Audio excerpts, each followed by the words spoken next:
All right.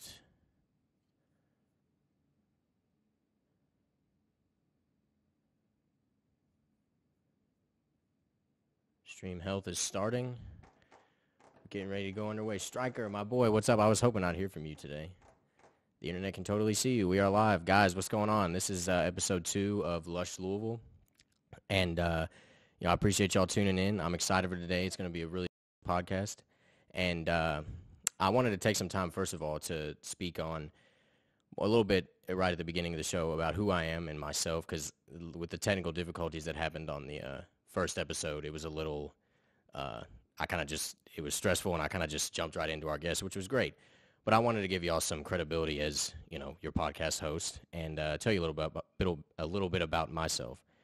So I was born and raised here in Louisville, Kentucky, on the east side of Louisville, kind of right around Ballard High School. And I grew up, I went to Dunn Elementary. I started playing basketball when I was in probably about first, second grade. And I played basketball through elementary, middle school. I went to Camer, and all through high school, I went to DuPont Manual and was in the Y-Pass band. And I played saxophone. I still play when I have the time. And let's see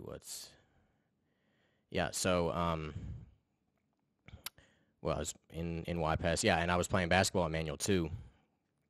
But, something that's going to come up in our conversation with Nikki today is going to be the fact that, when I was growing up, my dream, I was going to play in the NBA. I was going to make it. There was going to be what's up, Jerron? How you doing, man? Allie, what's going on? The YouTube live stream is pinned right there. I'm sure you can see it, but just in case you can't.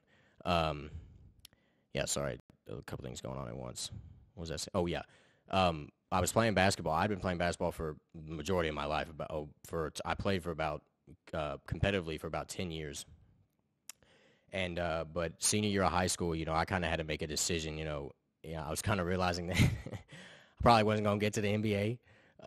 The height was certainly an issue, but I could shoot the ball. Don't leave me open from the 3-point line because it's over.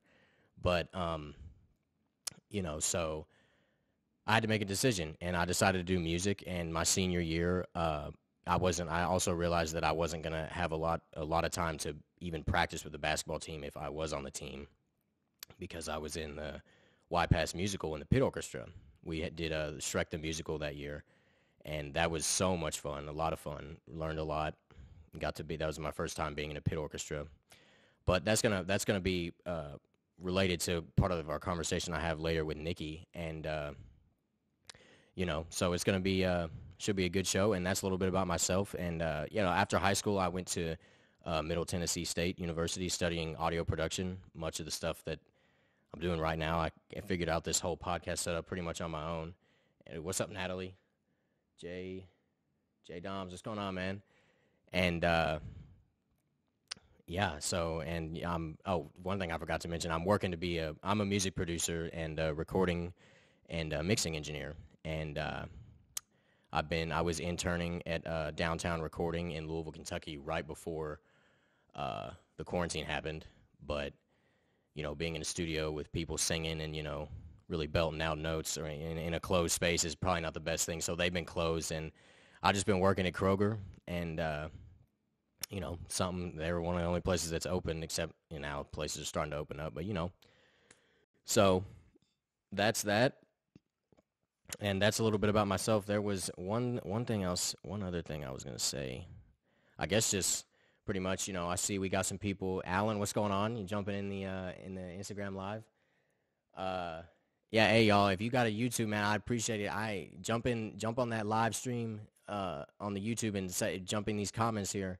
And again, if you the first 10 people to comment and then DM me with an interest of being a guest on the show, man, I'll write you down for the future and to be a guest. And it just kind of works like the first show with technical difficulties, I brought Jerron over here, which works pretty well actually, but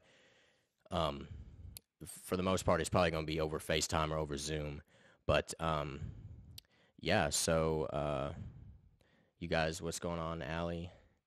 Allie's giving me the claps. Thank you, Allie. I appreciate it. What's up, Alan? Shout out to my roommate, Alan. It's been my roommate for literally all of college.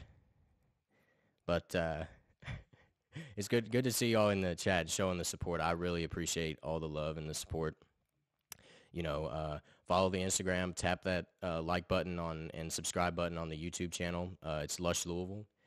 And, again, I'm your host, Kevin James. So, I wish I got nobody in the live chat, but I wish I'll be able to.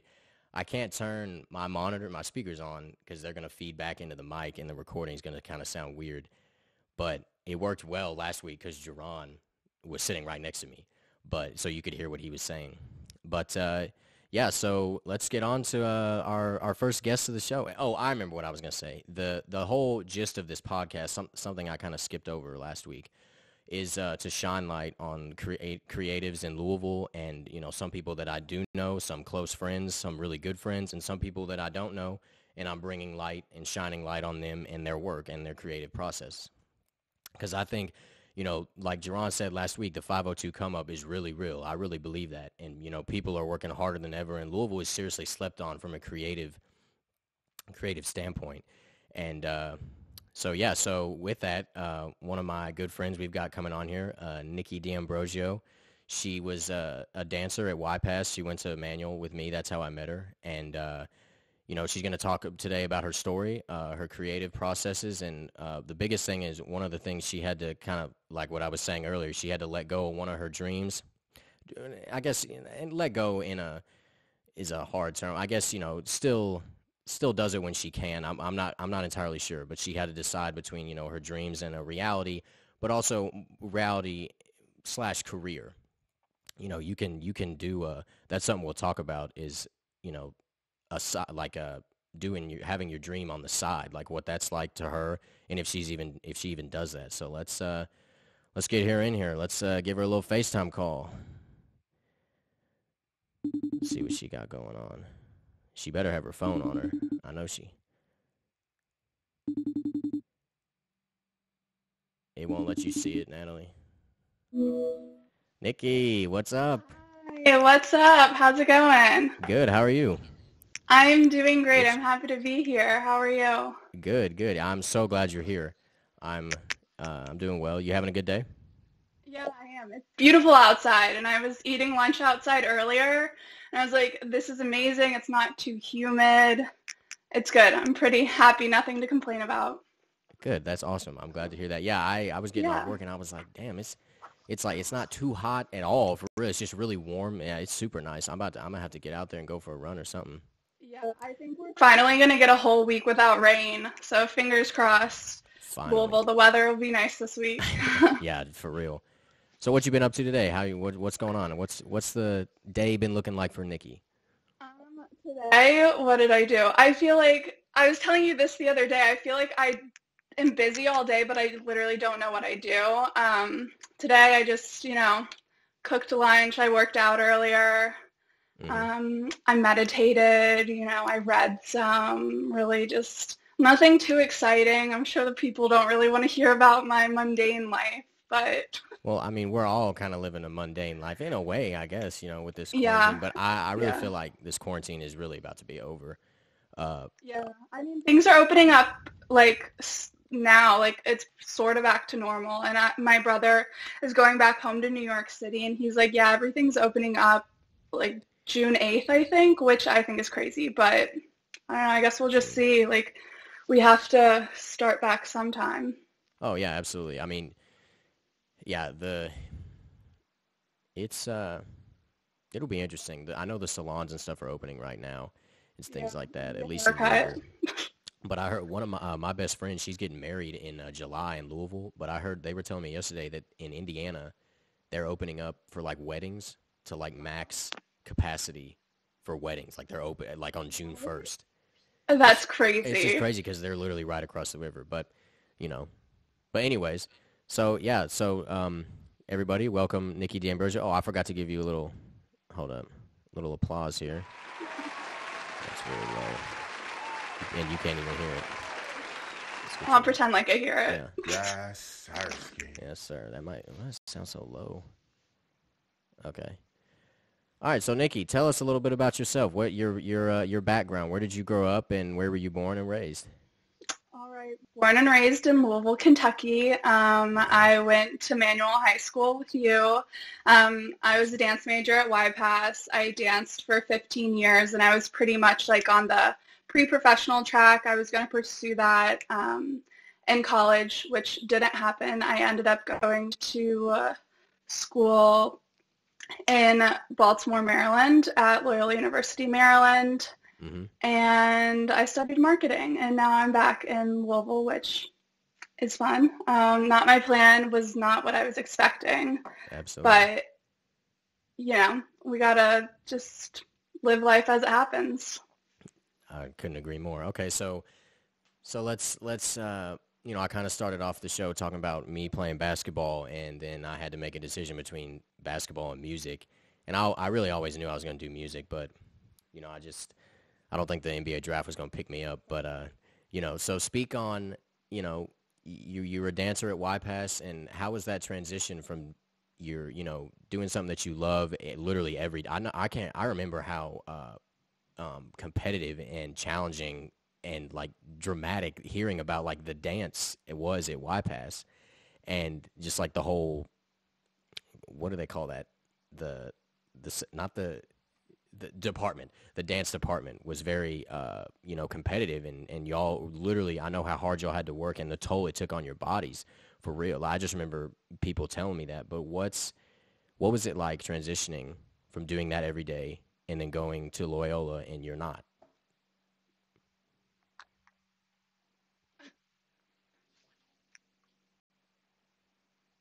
Can you not hear me?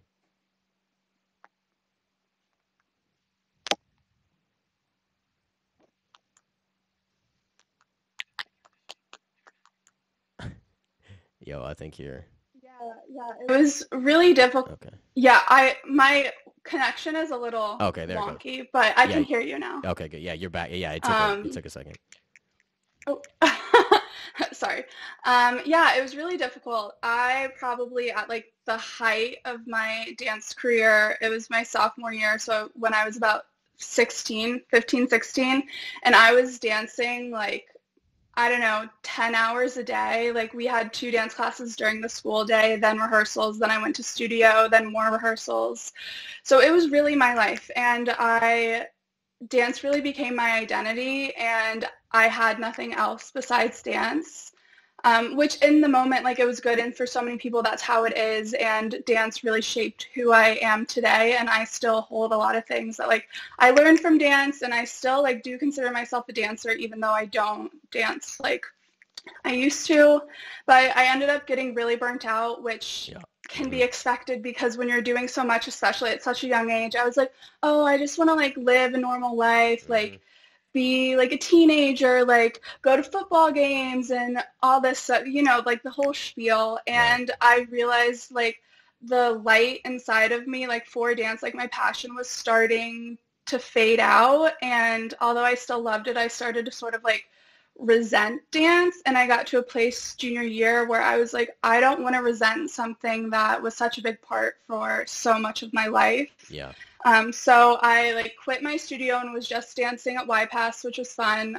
Yeah. Hmm. And like I made it less of like all of my life, if that makes sense.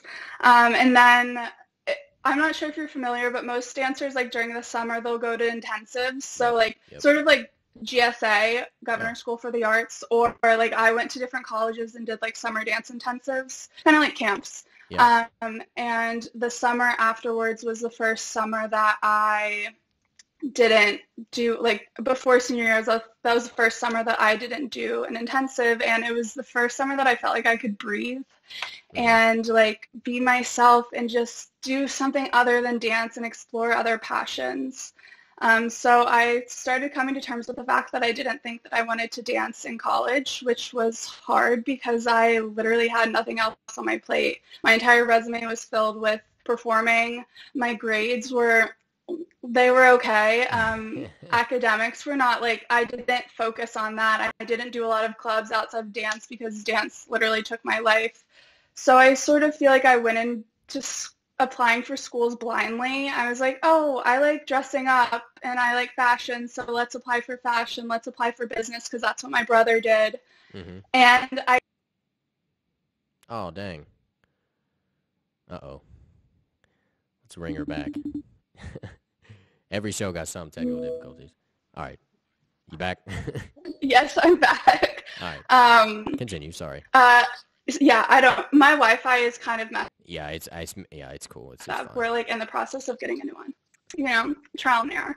Okay. But yeah, so applying to school was scary because I was like, I have nothing else besides dance. But part of me, like, I knew I couldn't do it any longer. Like, I knew that I couldn't push myself to do something just because I was good at it, just because I loved it for so long, just because other people wanted me to do it. And it was really scary. And I know that I disappointed a lot of people. I remember my senior year dance concert at YPass. I had a solo, and I remember like the last time on stage I came up and I was crying and I was like, what if I made a mistake? Like, what if I'm never going to step on stage again? And like, I had my friends' parents coming up to me. They were like, Nikki, you can't quit, like all this stuff. But in my heart, like, I think sometimes you know when something is over. Yeah. And you know that like not everything lasts forever. And I think that happened with me and with dance. And it turned out okay because I have so many other passions now, and I feel like a lot more well-rounded of a human being, and I have other hobbies and interests, which it's not just, oh, what do you do for fun? Dance. It's, oh, what do you do for fun? Like, there's so many things that I can say. So I feel like my life really did open up when I took the leap and decided not to pursue dance just because I thought that was what my plan was and what I should do. So yeah, in a nutshell, that was a really long ramble, but that's awesome. it turned out nice. Like, I still do miss dance, but I still move my body every single day. I still do dance for fun. I don't really take classes anymore, but it's nice because it's just, I do what's authentic to me, and that's the most important thing to me. Yeah, absolutely. That's amazing. Yeah, I think it's important that, you know, you do what you love, but uh-oh. Uh-oh. These calls, man. I'm in my basement, so the connection might be a little rough, too.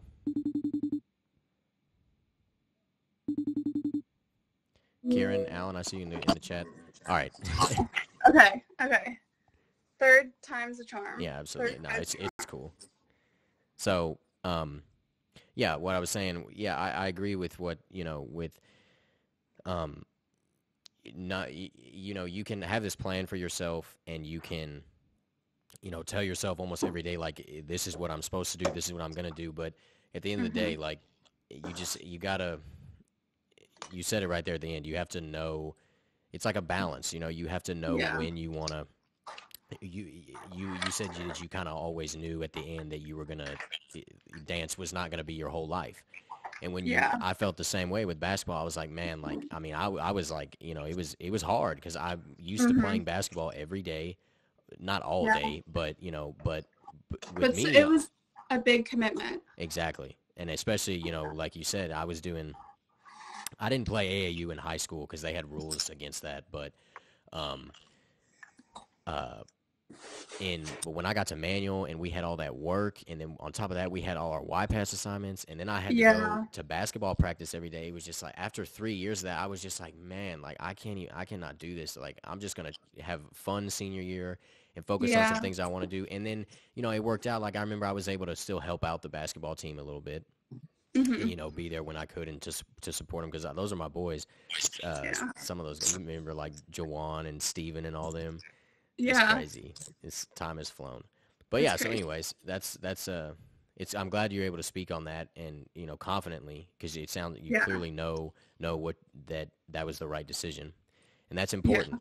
You know, I mean, that took time. Like, it's been 4 years since I quit dance, and I can definitely say my freshman year in college, I was like miserable. I really like considered multiple times transferring and going to like be a dance major somewhere.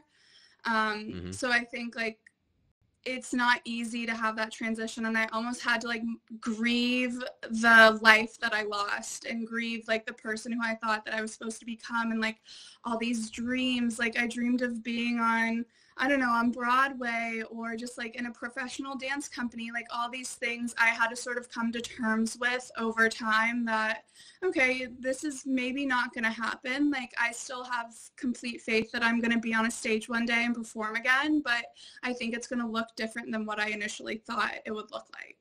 Absolutely. That's a key point right there too. You know, it may be look, or it's probably going to look different than what you thought. Like, you know, you think about, Yeah. a lot of people would just realize, and it's like, I'm not saying in any perspective, and I know you aren't either, I'm not saying don't follow your dreams, but Yeah. there's definitely a balance between like living your life and then doing something, you know, full time. Like you think about like, Yeah. rest in peace, but you think about somebody like Kobe Bryant or Michael Yeah. Jordan or Michael Phelps or anybody Yeah. like that is, I mean, that is like, that's literally all they do. But to It's have crazy. that, but I can't relate to this because they, I'm reading Alan's chat in the live chat. I can't relate to this because I don't have that mindset. But I Yeah. mean, literally, it's like a driving hunger where if you Yeah. lose, then like it's just. I mean, you know, obviously any athlete, and not just any athletes, but like you, to success, the striving for success all the time is just like to have that mindset and not let that stress get to you. You know, I can't even imagine. But Yeah. Yeah. but I mean, I think it's not about like not going for your dreams. Like if you're truly passionate about something, like nothing's going to stop you. Like literally you will do everything to get to that dream. But I think like what we're saying for me with dance and for you with basketball is we knew that although this was a dream, it wasn't our only dream. And so mhm, like we could let that go to make space for new things to come in and for us to like create a different life for ourselves. But some people, they're like born and they come out and they're like, this is what I'm going to do, and I'm going to dedicate my entire life to doing that. And that's really amazing, because if I had something I was that good at and I really loved, like all of my worries would probably be a lot less. Like I would just have to focus on one thing. yeah. But that's not realistic for a lot of people. hmm Yeah. Yeah, and like I said, it's a balance, and you got to be realistic with yourself, and you know, really come Yeah. to terms with the person that you are. But you obviously Yeah. did that, and you know, so going off of that, let's see, what was I? So when kind of taking it back a few steps, but when did you first realize that you were an artist, or you were a creative? Like when did that start for you? I don't know if there was ever a moment where I consciously was aware, oh, I'm an artist, Yeah. but it's more so like even when I was young, like I remember my grandma, she tells me stories of when I would like volunteer for show and tell at like the library, and I would like put on a little show and like a little skit for like complete strangers and like all these people I didn't know. And I think like being a performer and like dancing and just being creative has sort of been like in my veins Yeah. through my entire life. I started dancing when I was around 5. Okay. So like that's young. Like that's all I never played other sports. I did karate for a little bit, but Uh-oh. but I was a Uh-oh. green belt, so you know, watch out. Yeah, yeah. But like I only did dance. Like I never played soccer. I never did any other sports. And like being creative always has just like been my innate way of being. And even after like quitting dance and going on into college, I've really expanded my idea of what it means to be creative and how I can be creative. Because I think for a long time, I only like put myself into this box of, oh, you're just a dancer, you're just a performing artist. hmm But now I'm like, no, like I'm a good writer. I'm like getting into graphic design. I'm like, there's so many other ways to be creative than just, oh, you're a good dancer, you're a good artist, you're a good, I don't know, you know what I mean? So I Yeah. think like as I've gotten older, my definition of what it means to be a creative, it's become more of like a way of life rather than like a thing I can do. Facts. Facts. Go ahead, Nikki. Give us the sauce there. Thank you. That's awesome. Key point right there. It's being a creative. I agree. Being in college, I was like, man, like even when I started this podcast, I was like, man, I'd be interesting. I kind of want to do that. But the whole vision of being a creative and the definition, I guess, it really expanded my mind. It's literally, it's a Yeah. way of life. That's a key point. That's fire. I appreciate that, Nikki. Yeah, But of course. yeah, here we got Alan here in the live chat talking about he hasn't played his trombone in a long time. We should have a reunion, Yes. a YPass Oh, reunion. right. We And should. we'll all just do all the things that we did in high school. I'll start dancing. You all can start playing instruments. Yeah. Oh man, we get Jonah Bautel over here. Where's he? Oh, at? yeah. He needs a Henry Gritton. We need a, where they at in the chat, man? Hey, Henry Alan, will, like, let's show do up something about all that. of Get us. on them. Where they at? And Andy, what's he doing? I know he's not doing anything. But Oh, good times. yeah, great times. So, all right, so you're dancing in. Oh, here goes Julia. She said she wants a reunion. Yes, Julia, missed you. Yeah. Yeah, she says all the memories. Okay, so you're dancing in YPass. You're dancing in what not a club. What studio? Your studio, like outside of school. In Louisville, what's the dance scene like? The ballet. Well, I have no idea. Like, are there shows I know there's shows that come to town. What's it like? What's the creative dance scene like here? What's going on? Yeah, so since I went away for college, I'll speak on how it was in when we were in high school, and then sort of how I think it is now. Okay. So we do have a ballet company, Louisville Ballet. That's our big professional company. They do the Nutcracker every year, and they perform at the Kentucky Center for the Arts. There's a lot of small studios. There's more competition studios. If you know Dance Moms, not as crazy as that, but studios that do competition dancing, and they go to competitions. I never went to one of those. That just wasn't my cup of tea, I guess. So I just never went. There are some more ballet focused and modern focused. I danced at Louisville Dance Alliance, which is in Mid-City Mall, and they do sort of everything, but more modern and hip hop based. Okay. So there's a lot of little studios, but now more so, and I think especially when we were in high school and growing up, it wasn't taken as seriously as it is in bigger cities. So there's not a lot of good opportunities for professional dancers in Louisville. That's what I'm trying to say. Okay. There was a modern dance company called Moving Collective, but I do not think that they're longer together. There's a lot of good dancers and there's a lot of potential, but I think it's hard to just keep the momentum going. Louisville does get good companies travel around, and they come to Louisville for dance performances, but I feel like it's kind of, I don't want to say it's going away, because I don't think that the dance community is going away, but it's small compared to other cities, which is why if I were to pursue dance in college, I would have gone somewhere a bigger city, a more well-known artistic community, just because you and Jerron were talking about last week, there's not as much opportunity to grow here. Okay. I feel keys, facts. I feel here in Louisville, it's a really good place to start and really hone in on your craft and learn from the people and sort of be a bigger fish in a smaller pond and have opportunities to continue to better yourself. But if you truly want to grow and become global, or just even really well known within the United States, you kind of have to go to a bigger city that has more of a strong arts presence. Hey, can you see my nephew Owen here? Look, get in. No. Get in the. What do you mean? Here, see, he's not in the. Oh. Hey, everybody, this is my nephew Owen. Hi, Owen. Tell him where you go to school.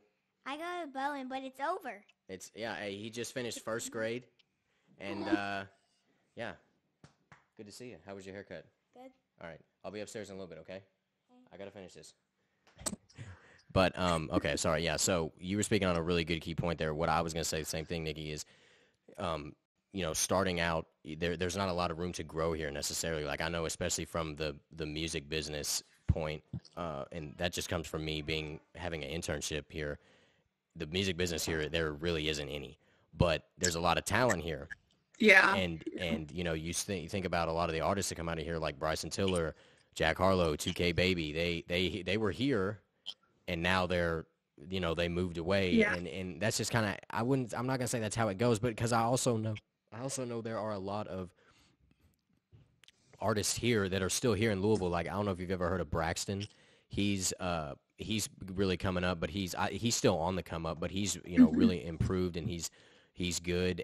But I need to talk to him about, you know, what his plans are, if he's thinking about moving or not. But I agree, that was a good tie-in, because there's not a whole lot of, it's like you get so you're saying kind of you get not famous, but you get known in Louisville, and then you go grow somewhere else. Yeah.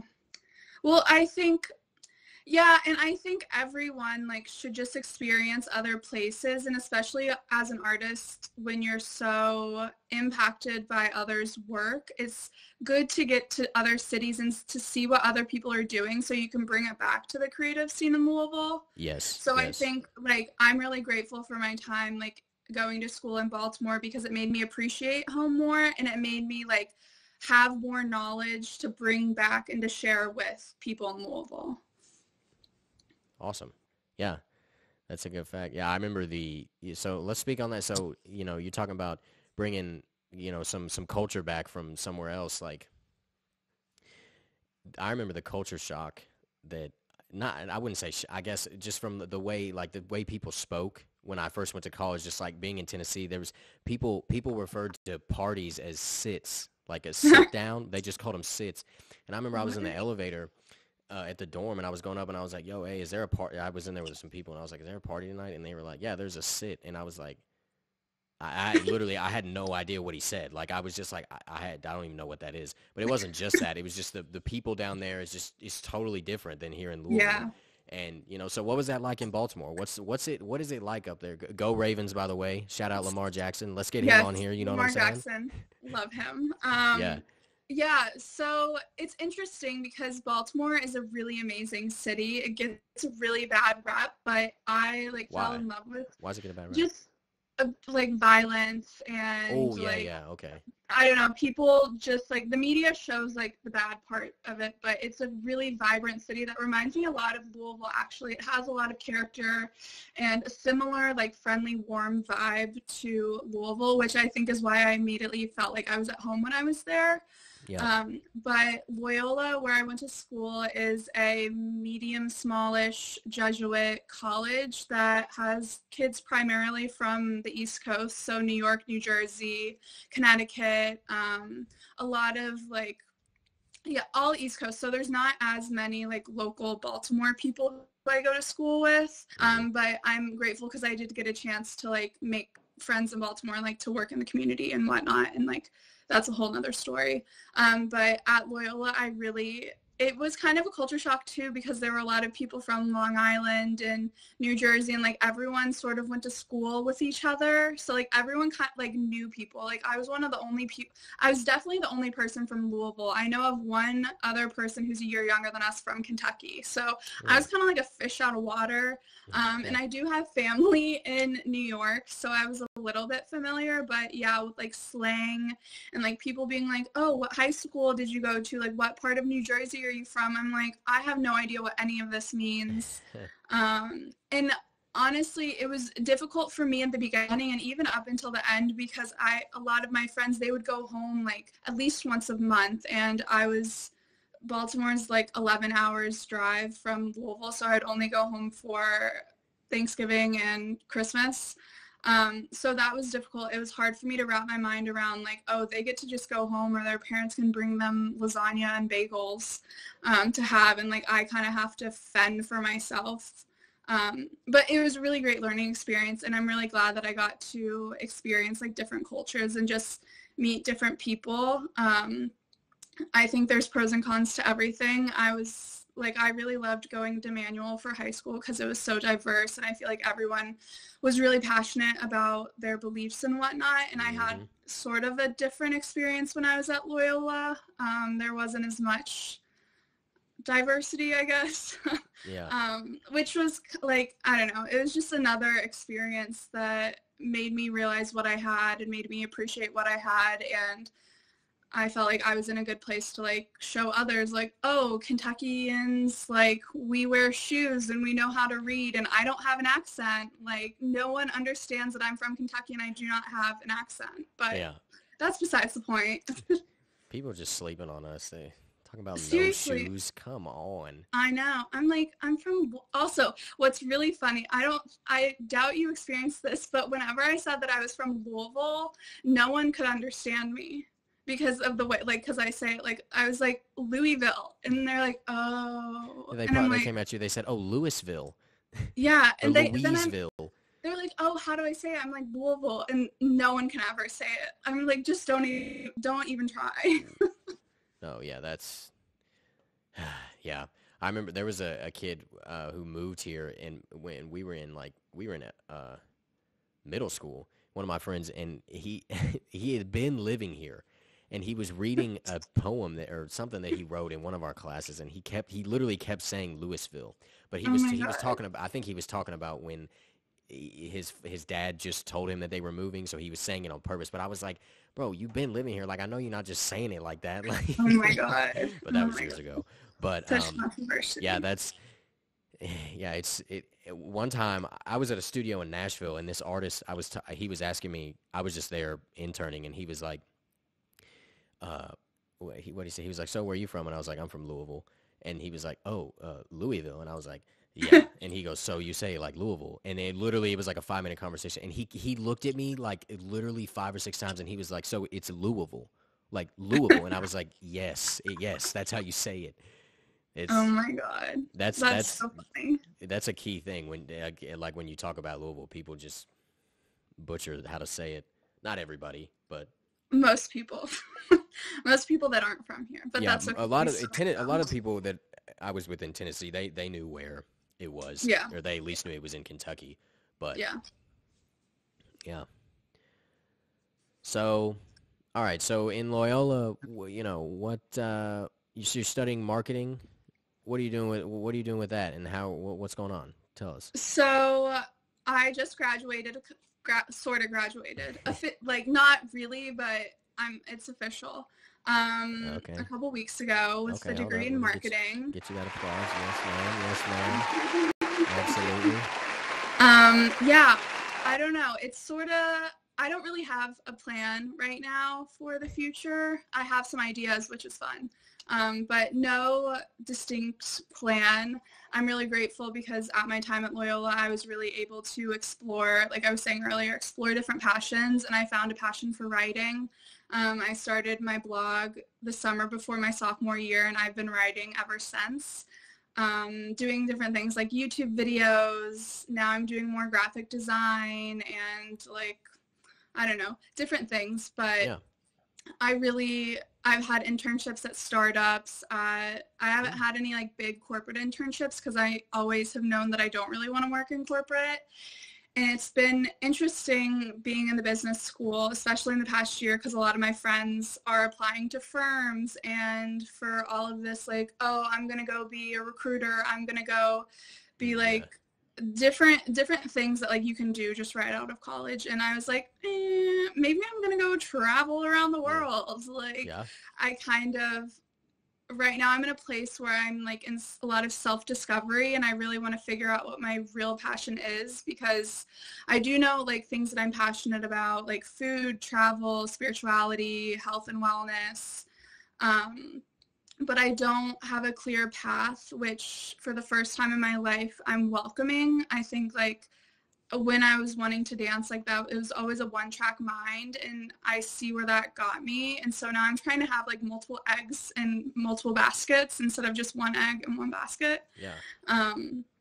So yeah, I don't know. It's kind of hard to say like where I'm at and what I'm doing. I'm really focusing on like right now, especially during this quarantine time, like taking different workshops and classes online to like hone in my skills and to just continue like creating. Like I want to start illustrating and making TikToks. I don't know, like anything that's just sort of fun and like sort of not like the ideal thing, I'm like, I might as well take the risk now. And like, of course I need to make money in the long term, and I can still do that, like get a part-time job, but I'm not so identified with what I'm supposed to do, and I'm kind of letting it happen, which is exciting and scary. And I think my grandma worries about me, but it's okay. She's always going to worry. As they will. Love you, Mama. Yeah.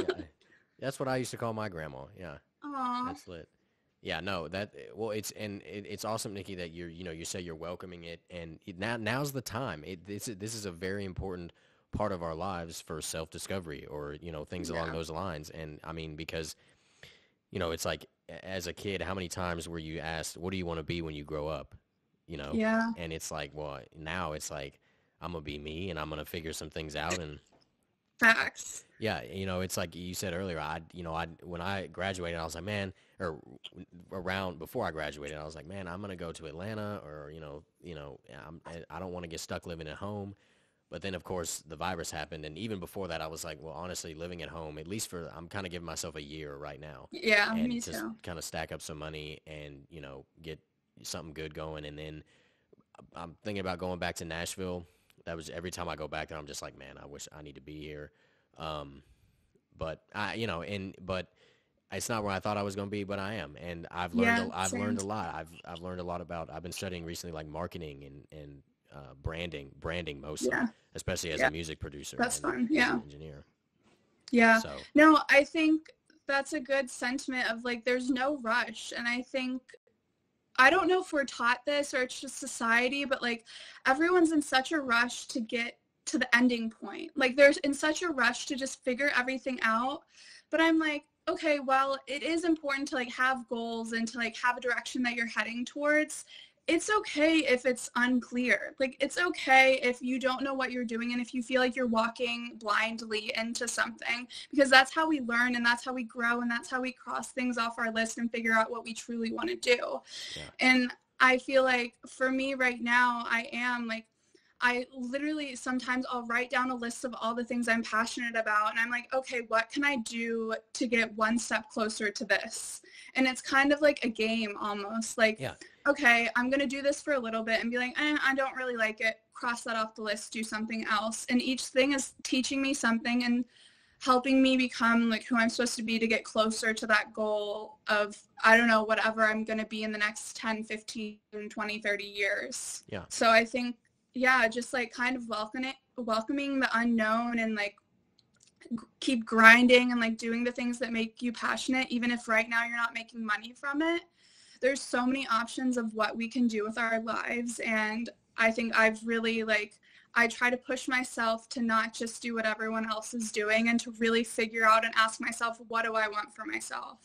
And then instead of like, what do I think I should do or what do I think other people expect me to do? Yeah. Yeah. Got to be yourself. It's important. Yeah. So where are you thinking about traveling? You said you thought about, well, right now, maybe not anywhere, but yeah, I'm giving myself to the end of the year. So for the listeners who don't know, I spent my junior year abroad in Europe. I was living in Belgium. I remember that. And yeah, it was really incredible. I was able to travel a lot around Europe, and I really fell in love with traveling and just exploring new cultures and trying all the food and meeting new people. I really learn a lot from, just connecting with others. Absolutely. And while I would love to go back to Europe because I think Europe is amazing, I really am called to go to South America and maybe volunteer and travel a little bit. But also just within the United States, I really want to go back to the West Coast. I really wanted to go to college in California, but that did not happen. So I want to make it back out there and do all the pretty hikes and whatnot. Yeah. It's expensive out there, bro. My cousin. I know. My cousin was in the IG live chat earlier, and he lives in San Diego, and I went out there and visited him. That's where I want to live. Oh. It was super nice area. It's like there's, I can't remember. It was like he kind of described it as, and I kind of noticed this too, because after there I went to LA, and I especially noticed, and I was like, San Diego was like way more chill. Like LA Yeah. is awesome, no doubt. And like, I mean, you run into anybody there, but Yeah. it's just like all the time, busy, busy, busy. And I was only there for like 3 days, not even. So, Yeah. but San Diego was definitely dope. Definitely a dope Oh, spot. it's so nice. I know. I really want to live there. And I've only been there once for a couple of days, but although I do love LA, being in a fast-paced city, like I can only do it for so long because I get burnt out too easily because I like run myself too dry by like doing everything. Hmm. So I think it would be really interesting to live somewhere a little bit slowed down like San Diego. And I've also never lived anywhere that's near a beach. So that's on my bucket list. Absolutely. Yeah, I would love to live near the beach. It's a dream, but it is expensive. So I'll just save up all my money. Yeah, no, it's for sure something else. But it's it's a cool. LA's a cool city. Again, I can't speak on it too much. I was only out there, but I know my friend Alexis C, right? Yeah, Yeah, she yeah. lives out there. I'm gonna Oh get my her. God, I forgot about that. That's crazy. I'm gonna get her on here because I know she'd have some really good things to say about what she's Yeah. doing and things like that. But yeah, so on top of all this, we kind of we have spoken about your arts, your talents. What So if you're experiencing or kind of dabbling in different areas right now, what is that process like? You said you kind of maybe like try it out, check things off the list, but like when you're going in to try something out, whatever it is, what's that process like for you? It kind of depends, but lately when I get inspired, I kind of become like obsessed with something, and then I get all these ideas and thoughts in my head, and I just like they literally my head does not stop like running until I get it out on paper or like Hmm. whatever I'm doing. Yeah. I'm very much a planner. I like to make like diagrams and just like get everything out and sort of like do a brain dump almost. Yeah. So I think my creative process really is like waiting until that inspiration strikes, and then like getting all my thoughts out, and then sort of organizing and like delegating what I should do first, and then going from there. I'm very much the type of person who needs to be like lit up, and I need to have that spark within me to have the motivation to like really do good work and to like make creative things. So if I'm not like excited by something, I don't force myself to do it. Okay. Unless of course like I have to do it. Like when I was at school, I had to do the homework. But Not anymore. not anymore because I'm done. That was I cannot because that's one thing I will say real quick is when I was interning, like I was there all day every day, and then I would come home and I was like, man, I can just relax and watch some TV, So or do my nice. own thing. I ain't got to do this. But anyways, continue. Yeah. Yeah, I really just wait for to be inspired, and I really try and surround myself with people who inspire me, whether that be through other creative friends or like the people that I follow on social media or like who I watch on YouTube. I really believe that like the media that you consume and the people that you surround yourself with, like they dictate who you are pretty much. And I really like I don't know, just looking at like seeing what other people are doing, and that might spark something within me to design something new or to create something. Yeah. Yeah, I don't know. It's really like it's become, I feel like when I was dancing, it was very forced, and I just did stuff because I wanted to be the best. I wanted to be front and center. I wanted to be, I don't know, like it was all ego based, but now it's a lot more natural and sort of fluid, and it comes in waves. Like I'm not creative every single day or every single week. Like there are weeks where I'm like, I literally don't know what to do. Like I have no inspiration, and I kind of just sit with that, and I recognize that that's just the season that I'm in. And then when like the creativity does strike and I am feeling inspired and I want to create and I want to make things and I want to do things, then I go full force and I'm like, let's just do this. And Yeah. I ride that energy. Yeah, so you said I think this is a gem you kind of spoke on. If you're not like super inspired by it, you don't force yourself to do it. Yeah. Because I've been like, recently I haven't really been inspired like to like make beats or anything like that. Yeah. I don't know what it is. I guess it's just I'm focusing on the podcast. That's kind of Yeah. inspiring me right now. But even last night I just kind of sat down. I was like, you know what? I'm just gonna listen to some music. I'm really not even gonna Yeah. try to like make beats. I've kind of realized like recently that more recently it's just like I spend a lot of time working, at least working with some form of audio. So Hmm. I just kind of need to, I've always kind of stressed myself like I'm kind of OCD when it comes to like timing and like scheduling.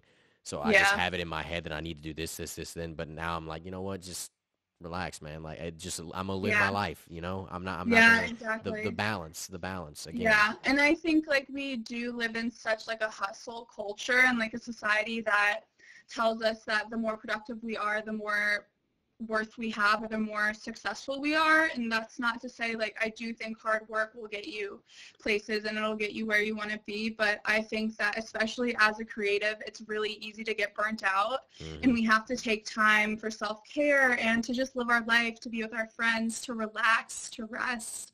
And also because when we fill ourselves up, then our creative work is going to be that much better. And sometimes when we take like a few steps away from something that we were really passionate about, we need that time off, kind of like a summer vacation almost, to be re-energized by it, re-excited by it, so that we can create new and better and more improved things.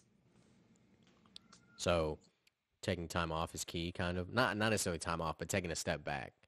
Yeah, well, just I think like honoring where you are.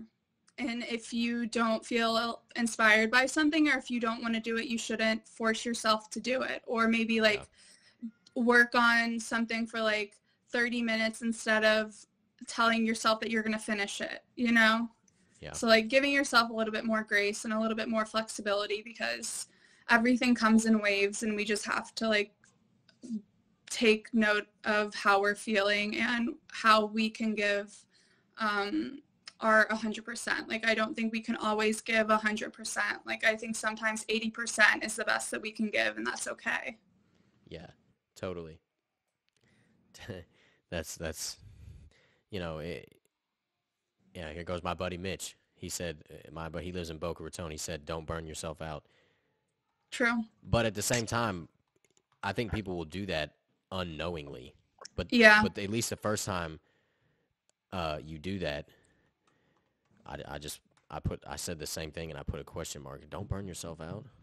I didn't mean to put the question mark, but once you know that, like it's just like, all right, well now I know that like that's kind of what made me realize like okay, maybe I'll take a step back and not make beats right now, or I'll take a Yeah. step back and just chill, go for a run. That's something. Yeah. Yeah. So when you take a step back, or when you're not feeling inspired, what do you do? I like to go for a run, go for a bike Mhm. ride, or I'll watch YouTube videos of like Mhm. people producing. Yeah. Uh, Yeah, I typically, let's see, I'll like do things that like make me feel good. So I'll go outside, I'll work out. yeah, I meditate every single day. So I'll meditate, I'll read a book. I'll like FaceTime a friend. I feel like when I feel it, like a couple of weeks ago, I really felt like I was getting into a rut and kind of I was in just this like I don't know, I was feeling restless and uninspired and I just like FaceTimed friends every single day and talking to other people and getting my mind out of my own mind yeah, really helped me to sort of just get out of myself and like forget about that for a little bit. And then I absolutely. could come back and like now I feel a lot better and more motivated and more inspired. So I think, yeah, talking to people and like I also cook a lot, so whenever I like don't know what else to do, I just like cook something or I'll bake something Hmm. and then I feel much better. Yeah, that's I started cooking a lot near the last semester of college. And Yeah. I started getting good my last like year of college, but I can Oh cook some yeah. really really good fried chicken. Mm, That's kind of something. And even Jerron that's was a speaking on that. Have staple. you seen like his cooking videos? Jerron's cooking Yeah. videos on YouTube or Yeah. on his Instagram. Yeah. Yeah, those are hilarious. But yeah, no, I He's feel so that too. funny. That I think Alan says, "How am I not supposed to burn myself out when the music is fire?" He's talking about my music. That's a good point, Alan. Um, what was I saying? Yeah, I'm You doing were different things. cooking. Mostly, I've been riding my bike more recently than I have been Mm, running. But now that yeah. because it's either I can't. I hate running in the cold, and I mean now that's not a problem, but like, especially a day like today. But Oh, it's so when nice. it's cold, like or like chilly out, even I hate that. It's just ugh. Yeah, I don't mind it. I was actually training for a half marathon, but it got canceled. So I was like training starting in January. And one day I think I almost got frostbite, but I'm okay. Well, good. It makes You're here, it and makes us stronger. absolutely, absolutely. All right. Big question here, Nikki. Big moment. Let me just Yes. throw this to you real quick. In Okay. 5 years, where do you see Louisville's artistic and creative scene? What we doing? What's happening in 5 years here? What's going on? I think it's, I think every year Louisville continues to get bigger and more like well known. And I feel like, especially like even in the past 4 years since we went to college, like there's so many good things coming out of Louisville. And I think people are starting to recognize that in like other cities. Hmm. So I would hope that there is more of a artistic scene and creative scene. I know that there's like the groundwork for it, but it's just like, are we going to get that national recognition that's going to make people want to move here to be a creative? I definitely think it's possible. I think Louisville like slowly inches its way to like compete with other cities. Like that are bigger and more well known, but I think that there's a lot of good stuff coming from Louisville, and we are getting that national recognition, like you said earlier, from Bryson Tiller, Jack Harlow, and people are like, oh, Louisville, what's that? Like now they're more apt to come here, and I feel like once people come here and they see like what a vibrant city we are and like how many different creatives there are, they're gonna be like, oh wait, like this place is cool. It's easy to live here. It's beautiful. The people are nice. The food's good. Like, I want to live here and Food is I good want here. to create, you know? Yeah. So you think you think eventually people are going to be, uh, I think it'll just become more well known, and I think as it becomes more well known, like there's going to be a bigger platform for people to create and for people to expand. And like I think Louisville's a good like home base, and it's a good like, I mean, like, we can talk about Jack Harlow. Like, he still reps Louisville. Like, even if he doesn't live here full time, like, he's always going to rep Louisville. And I think more things like that are going to start happening as people maybe, like, move to New York or LA to do their thing. They're always, like, when you grow up in Louisville, like, your heart's always going to stay in Louisville. Like, that's always going to be your home. And I think people recognize that. yeah. Yeah, totally. Yeah. Let's see. We got shout out to everybody in the chat. We have got about 4 or 5 people in here right now. Love it.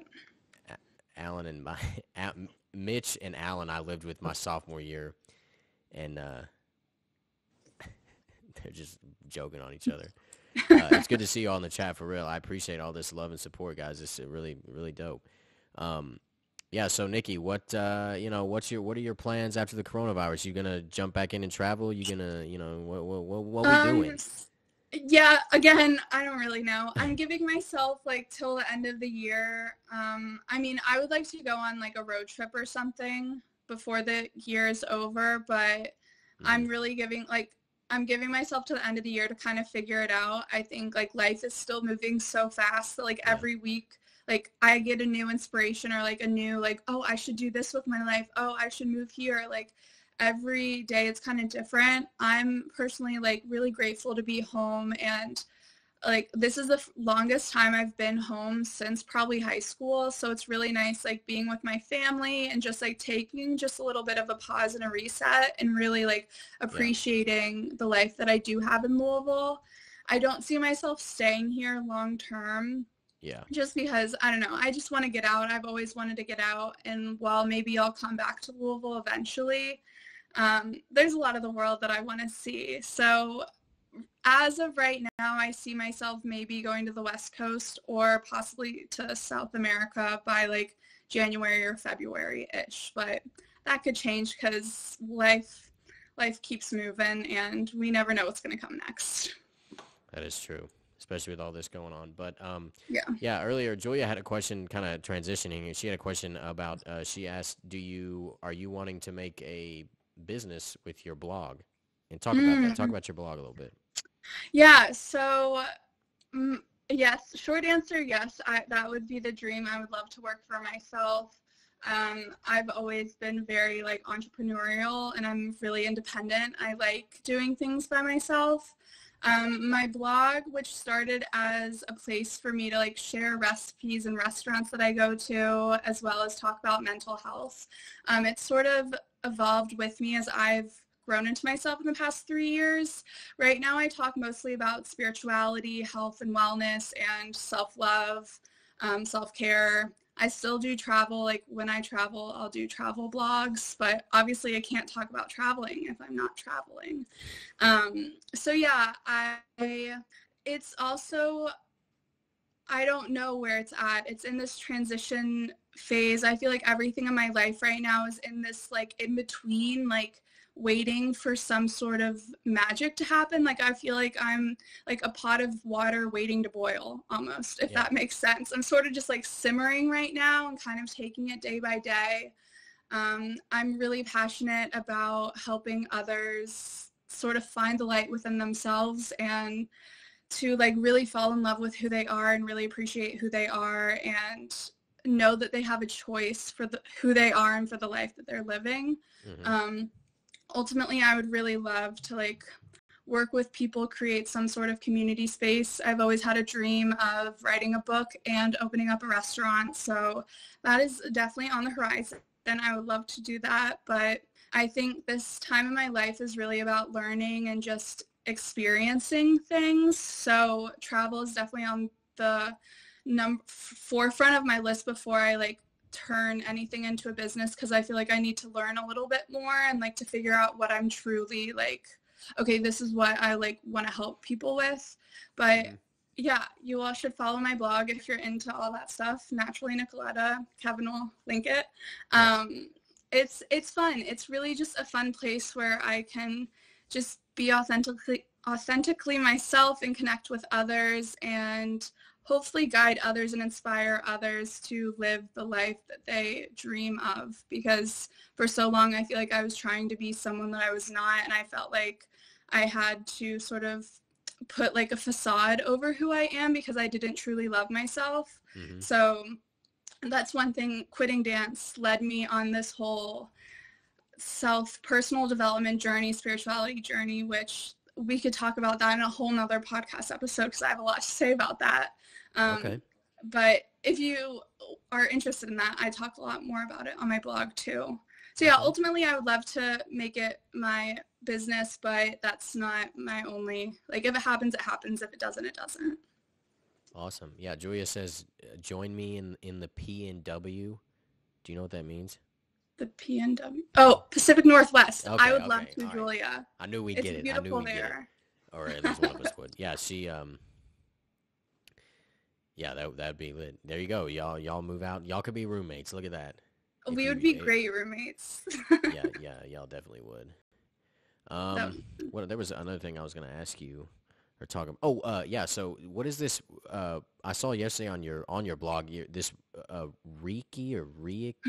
Reiki. Oh. Okay. So, all right. Speak a little bit about what I've heard of that. Now that you say that, what is? I just put out a blog post about it because my friend who's a Reiki master, she did a healing session with me. I'm really into all of these like woo-woo alternative medicine, like energy healing things, and Reiki is just that. It's tapping into this. Hear me out. This is a little like, some people are really not going to get in. That's okay. But if you do, I appreciate you asking about it. It's an energy transfer. So Reiki is really like healing people through energy and through like breathing, and typically like when you do it in person, like they'll touch you like your like wherever you need to be healed, say it's your back, like the practitioner will put their hands on your back.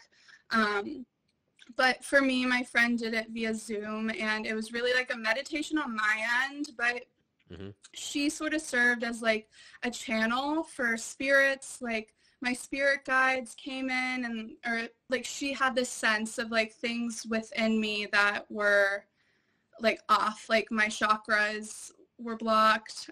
What is chakra? So again, we could do a whole nother podcast on this. So we have 7 chakras, and they're basically energy centers within our aura. And there's different ones related. There's the root, which is like the first one, and that's in your pelvis, and that's like do you feel grounded? And it goes all the way up to the crown, which is like your connection to source and like the universe and a higher power. So it's just like an energetic thinking of like our energy centers within our body, but it's all metaphysical. So it's not like there's something within us that it's all just energy. Yeah. And I know a lot of people probably don't believe in that, and that's totally okay. It's still, when I talk about it, it's still something that I'm learning about and something that I'm fully coming to terms with and like grasping. But sometimes I talk and I'm like, what am I saying? But yeah, Reiki is really just working with that energy to move it and shift it throughout our body. It's interesting, as I've like gone on the spirituality journey and started to really take an interest in all the metaphysical things and spiritual things, I've realized that I've been working with this stuff since I was a dancer. Movement is a really big way to move energy through our bodies and to process emotions. And I didn't realize that until now. Like, I remember when I used to be upset, I would just go to dance class and I would be fine afterwards. But I never like put that together, that you can move your body and you can like move the energy through you and around you. So yeah, it's fun. It's sometimes things like go over my head and sometimes things click. I'm really passionate about like learning about mindfulness and meditation and like living in the present moment. And that's a little bit more grounded and like easier to understand, like just being completely present with what you're doing in that moment and not multitasking, not, like scrolling on your phone and talking to someone and eating your dinner. Like, it's just focusing on the present moment, which is all we have, because the past, it already happened. In the future, it's not real. It's just made up in our mind. So, yeah. Oh, that's deep. That's crazy. I'd like to learn more about that. I'm trying to do that more, honestly, just be like more present in each moment and try to like, even in times like right now, it's like I wake up, I go to work, and I come home, and I stuff I have to do that I don't necessarily want to do, but I'm like, man, like if I can just be present, and it's actually helped a lot. I've been able to like really enjoy work more, and doing stuff like this, it's like really listening and like understanding the value of just the small things for people, like the little things in life. I really believe those are some of the biggest moments, biggest takeaways. Yeah, I agree. I mean, it's just like being grateful for what's right in front of you, so that when those big moments do happen, you're completely present, so you can appreciate that fully and not let it pass you by. Like, I feel like for a lot of my life, I was constantly looking for this big thing to happen, for the next like exciting thing, that I missed all the in between, because I was so focused on something else happening, and that other thing, like, it wasn't going to make me happy. It wasn't going to make me like, it would make me maybe feel excited for like a day, and then I would go on to, I need something else. It's a satisfaction thing. Yeah, exactly. And like, we live in a society where it's really all about like the next best thing, like always doing something, always being on the run, always rushing. But I've lived that way for a while, and it's like slowing down. It's like you can finally breathe. And I'm like, I don't feel like I have to keep like searching for something to fulfill something within me, because I can just be completely fulfilled and present in this moment, and that's all that matters. Absolutely. That's important. Yeah. That's awesome. I'd like to learn more about that Reiki stuff. I will talk to you more about it. I'm gonna check out your blog. Read my blog post, yes. Absolutely. Well, guys, what's going on in the chat? I see we got 5 people listening now. Anybody got any other questions for Nikki? She dropped some really good gems today. The Nikki D'ambrosio. Nikki D'am. Yeah. That's me. Anybody? Let's see what's going on. We got 6 people watching now. Oh my God. We broke the scale. I think. Hey, it's my buddy Bishop. Hey, what's up, Bishop? you kind of just missed. I don't know how long. It looks like you just joined right now, but Nikki kind of gave her full story. She's a dancer, or she was a dancer.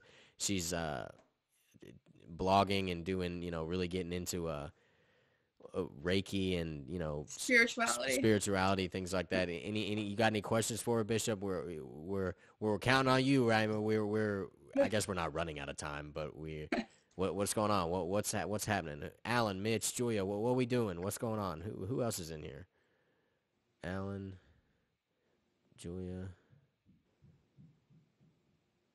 Oh, this girl, Kieran. I think she's in here. Have you heard about her, Nikki? Kieran? She's a singer here in Louisville. She's pretty dope.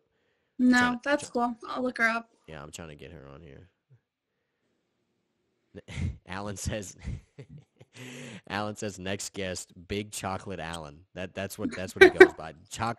Big chocolate without the E, Alan. Oh my God. I would love that. That's also his Snapchat, guys. So pull up on him, follow him. Adam. I deleted my Snapchat, so sorry, Alan. Oh, really? Oh, sorry, Alan. Sorry. Dang. Okay, hey, Bishop says, how do you feel about reincarnation / lifetime of a soul? Ooh, that's a good question. Shout out to Bishop. Hold up, let me shout out Bishop. Go ahead, Bishop. Go ahead.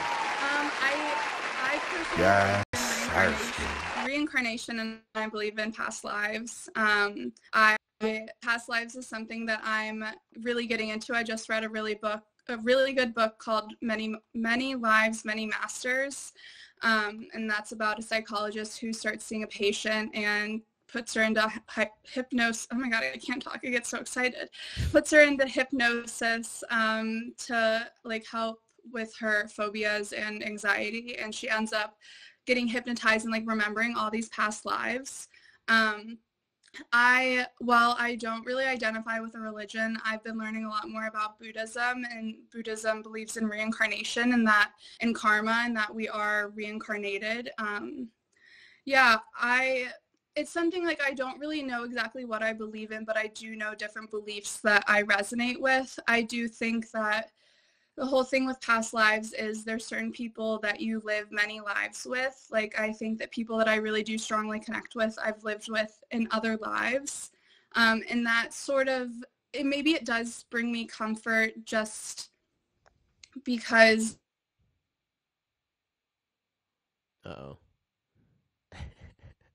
Why does it bring Nikki comfort? Oh no. Poor connection. What's happening? I think it has to do with our Wi-Fi in our basement is really not that great either. But while we're here, y'all go ahead and check out Nikki's Instagram. She's got a whole lot of good photos on here, good pictures.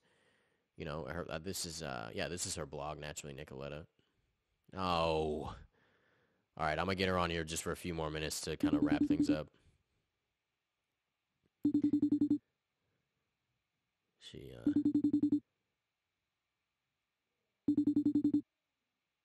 Uh-oh.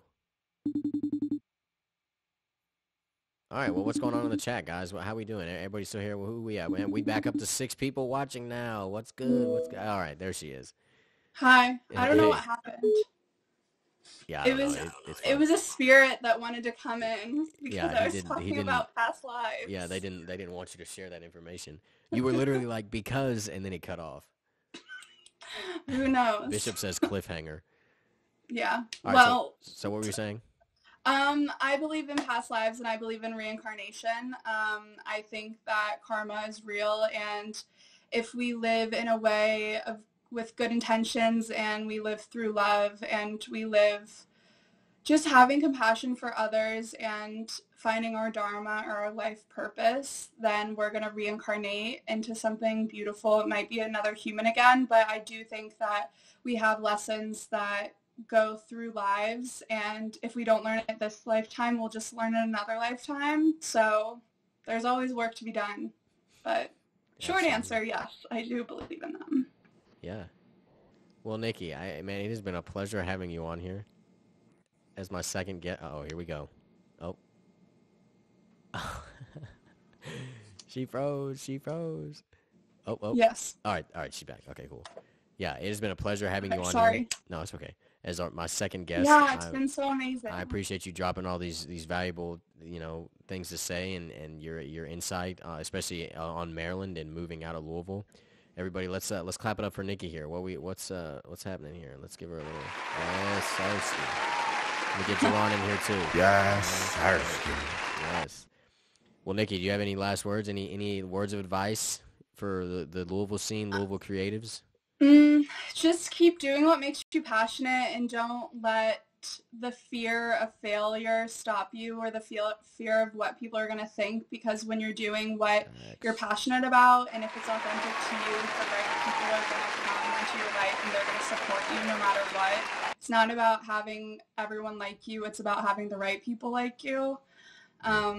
So yeah, just keep doing what you're doing. And I think if you're passionate about something and if you truly love it and you're just authentically yourself, then people are going to pick up on that and they're going to want to support it. And yeah, it's been a pleasure. Thank you so much for having me. This is my very first podcast and I'm really excited about it. I hope to be on many more. Yes, absolutely. Well, I appreciate you tuning in. And guys, let's Bishop's giving you the claps and Julia says, woohoo, thanks, Nikki.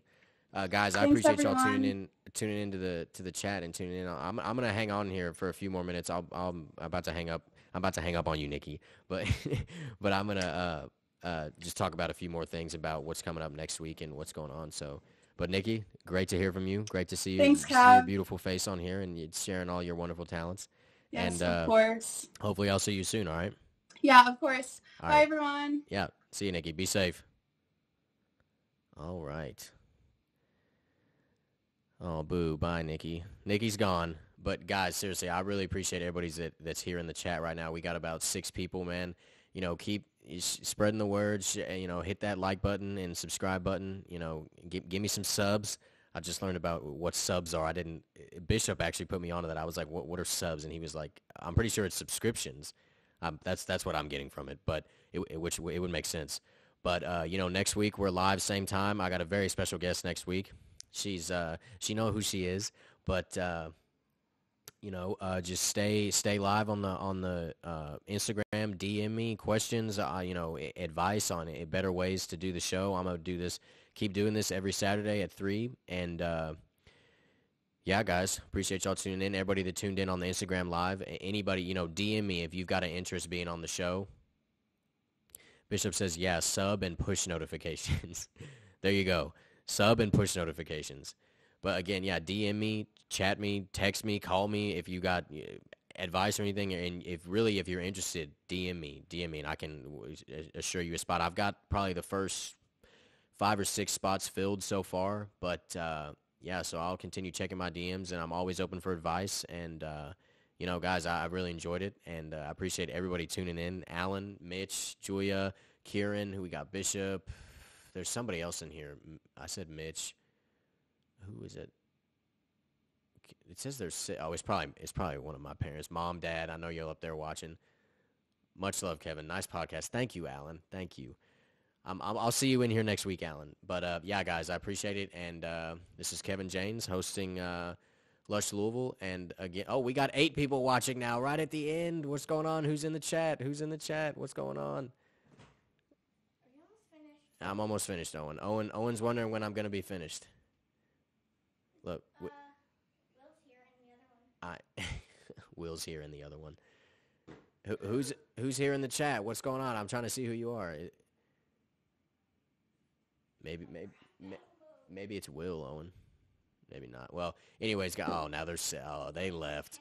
But yeah, guys, again, I'm your host, Kevin James with Lush Louisville, the podcast bringing light to Louisville creatives and their work. And yeah, guys, appreciate it again. Much love, and thank you for your love and support, and I'll see y'all next week. Appreciate it.